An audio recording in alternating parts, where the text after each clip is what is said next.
Olá, vamos falar sobre a Era de Aquário? Eu quero trazer esse assunto para falar contigo. Por quê? Porque as pessoas falam muito sobre a Era de Aquário. A Era de Aquário começou, não começou? Quando é que ela vai começar? Tem dia, tem hora? E como eu sei que cada vez mais a astrologia está fazendo parte da vida de todo mundo, que é um fluxo que só vai aumentar, que todo mundo aqui um tempo vai estar conhecendo muito sobre astrologia, eu quero que você tenha a informação correta, porque é importante você ter informações certas para conduzir a sua vida. Eu sou Dudy Rios, eu sou astróloga há 26 anos, atuo na área de astrologia comportamental e sou psicoterapeuta. E hoje eu vou falar contigo sobre a Era de Aquário. Então, por que é importante a gente falar nisso agora? Em dezembro, lá pelo dia 21, vai ter uma conjunção de Júpiter e Saturno em Aquário. E aí muitas pessoas falam, não, é o começo da Era de Aquário, é o começo da Era de Aquário. Então vamos entender direitinho como é que funciona primeiro a troca de eras. A gente está ainda numa era de peixes e uma era ela tem mais ou menos em torno de 2160 anos, mais ou menos. A gente não pode dizer exatamente quando uma era começa e uma era acaba.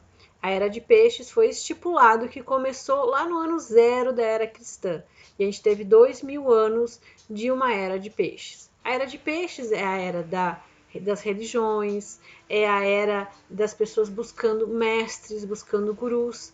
Tanto que foi uma era que apareceu, que ficou muito marcado pelo cristianismo, né, por Jesus, por Buda, por Krishna, por vários seres espiritualizados. Certo? Então a gente tem numa era todo um entendimento sobre aquele signo. Então, na era de Aquário, a gente vai ter toda essa transformação. E essa transformação já está acontecendo. Se você perceber, essa ideia de uma religião institucionalizada, da fé regida por regras e normas de determinada religião, já não está mais sendo algo tão forte. Certo? Então, primeiro ponto. Como é que acontece a troca de uma era? As eras, elas são regidas pela astrologia sideral e não pela astrologia tropical. O que é isso, Dude? A astrologia tropical é a astrologia que a gente utiliza aqui no hemisfério ocidental, né? Aqui, e no hemisfério oriental é utilizado muito a astrologia sideral. Tanto que a gente vê aqueles mapas védicos, né? Você já viu falar de astrologia védica? Pois é, a astrologia védica usa um céu diferente do nosso. Por quê? Nós, enquanto usamos a astrologia tropical, o que a gente imagina do céu? É como se você estivesse no centro do planeta Terra e ao seu redor a gente dividisse uma área de 12 espaços iguais. Então tá lá no meio do planeta e a sua volta, né, dividido 12 espaços iguais, não, 12 espaços, tá? E aí você enxergava naquele espacinho, lá no céu tem Plutão, lá tem Marte, né? Então, para nós, os signos são espaços determinados no céu. Cada signo tem 30 graus e aí fecha os 360 graus de um círculo. Isso é astrologia tropical. A astrologia sideral, ela tá ligada às constelações. Então, tem a constelação de Áries, a constelação de Touro, e as constelações, elas não estão paradas, não estão fixas, elas estão em movimento. E se você utilizasse essas constelações hoje na astrologia, por exemplo, a constelação de Gêmeos teria 60 graus, a gente teria 2 meses no signo de Gêmeos, certo? Então, a astrologia sideral, ela é baseada no movimento das constelações, da constelação de Áries, Touro, né? E a astrologia tropical, o signo é um espaço delimitado do céu de 30 graus e pronto, e nunca vai mudar isso, tá? A mudança de eras tem a ver com a astrologia sideral. Existe um ponto chamado ponto vernal, que quando o Equador toca aquele ponto, troca-se uma era. Isso vai mais ou menos de 2100, 2200, 1300 anos. A gente tem que... Não é uma coisa assim cronometrada, não é tal dia que isso vai acontecer, certo? E isso é uma coisa muito interessante que a gente pode vincular com a era de Aquário. Você já percebeu que nada mais é tão estático, tão sólido, tão definido, que os limites das coisas não são tão definidos? O que é papel de homem, o que é papel de mulher, qual é o papel da família, o que é certo, o que é errado, o que é felicidade, o que é sucesso? Todos os conceitos da nossa vida, ela não é mais uma coisa estática e linear. É desse jeito. Só isso é certo. Felicidade é, sei lá, trabalhar, ter uma carreira, se formar, ter filho. o que a mulher é isso, homem é aquilo. Então, essa indefinição, essa quebra na definição das coisas como sendo da mesma forma, lineares, estabelecidas, já é um sinal dessa troca de era. Então, quando o Equador tocar lá o ponto vernal, no 0 graus, 29, 59 minutos de peixes, e como as eras andam ao contrário, né? A gente vai começar a era de aquário. A era de aquário vai começar a 29 graus e 59 minutos de aquário e vai terminar em 0 graus de aquário, que daí ele vai entrar depois em 29 graus e 59 minutos de capricórnio. Então, funciona ao contrário, tá? Então, primeiro ponto de erro. A conjunção de Júpiter com Saturno em aquário marca o começo da era de aquário. Não, porque a conjunção de Júpiter e aquário ocorre a 0 graus de aquário. E a era de aquário começa a 29 graus e 59 minutos de aquário. Certo? Estão entendendo? Ela anda de ré, ela anda ao contrário, ela anda do final para o começo, de peixes para aquário, de aquário para Capricórnio. Então ela começa no final de aquário para o começo de aquário. Mas claro, como eu falei, uma era não começa de um dia para o outro. E a gente tem vários indícios, sim, dessa chegada da era de aquário. A Revolução Francesa tem a ver com a Era de Aquário. As grandes navegações tiveram a ver com a Era de Aquário. Não é só o movimento hippie que tem a ver com a Era de Aquário. Os celulares, a tecnologia, as mídias, isso tem a ver com a vinda da Era de Aquário.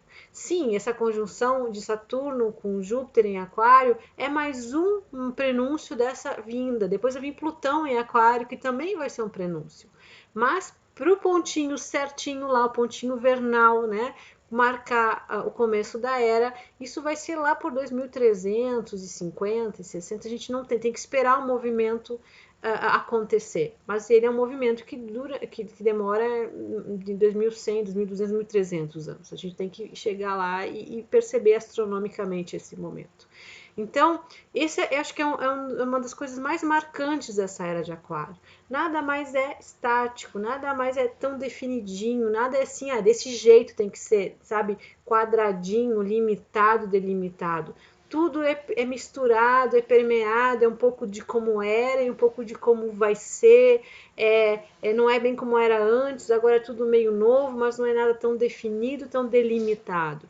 Então, essa ausência de limites visíveis, de limites rígidos, de que é água ou é vinho, é certo ou é errado, essa coisa muito delimitada, ela vai se transformando em algo que se mistura, algo permeável, né? Algo meio que não tem começo, nem meio, nem fim, é algo que vai acontecendo. E isso tem muito a ver com a era de aquário, com essa falta de limites bem definidos, com a questão do novo o tempo todo e a gente não sabendo direito o que fazer, porque o tempo todo está trazendo algo novo, né? Então a era de aquário traz isso, traz a tecnologia, traz a informação, traz a ideia de que a gente é um grupo de seres humanos, a gente depende da comunidade, traz principalmente a ideia de cooperativas, de trabalhar junto, né, de fazer várias pessoas diferentes se unirem para trabalharem juntas no mesmo lugar ou à distância, mas assim, uma recomenda a outra, o meu trabalho está vinculado com o teu, né, aquilo que eu faço vai linkar com aquilo que tu faz, e a gente faz uma grande comunidade das coisas. O trabalho remoto tem a ver com a era de aquário, não trabalhar mais isolado, cada um no seu canto, com cada um no seu mundo, tem a ver com a era de aquário. E tem um lado negativo, porque a gente não sabe o que vai acontecer, a gente sabe o que essa energia de aquário nos proporciona, mas se a humanidade vai vibrar coisas boas ou coisas ruins, aí vai o fluxo. E a realidade é feita de coisas boas e coisas ruins. Então, nós vamos ter o lado muito bom da era de aquário e o lado muito ruim. Qual é o lado muito ruim? A questão da ideologia. Talvez surja uma nova ideologia como pura verdade. Você quer ver um exemplo de ideologia? O nazismo. O nazismo foi uma ideologia de raça ariana, né? De que tinha do certo e do errado. E se você saía daquela ideologia, você não poderia existir, né? Então, isso é uma coisa negativa. O poder da comunicação, das mídias também. A mídia fala que é uma verdade, então é uma verdade, né? O quanto isso nos influencia, quanto isso influencia a nossa saúde, no nosso pensamento, nossas relações, né? Isso também tem a ver com a era de aquário. Então, tá, pessoal, o que eu queria falar é isso, assim, a era, ela não começa num dia, é um processo. E essa coisa incerta, essa coisa fluindo uma com a outra, é a cara da era de Aquário. Ela já está se aproximando, ela já está chegando. Isso não é de agora, já é de algum tempo. Qualquer inovação, qualquer renovação, qualquer quebra de paradigma, qualquer coisa nova, né, qualquer movimento de igualdade tem a ver com a era de Aquário e vai chegar no momento que a gente vai estar mergulhada nela, né? E isso vai mais um tempinho, mas a gente já está nessa direção. Tá bom, pessoal? Beijão!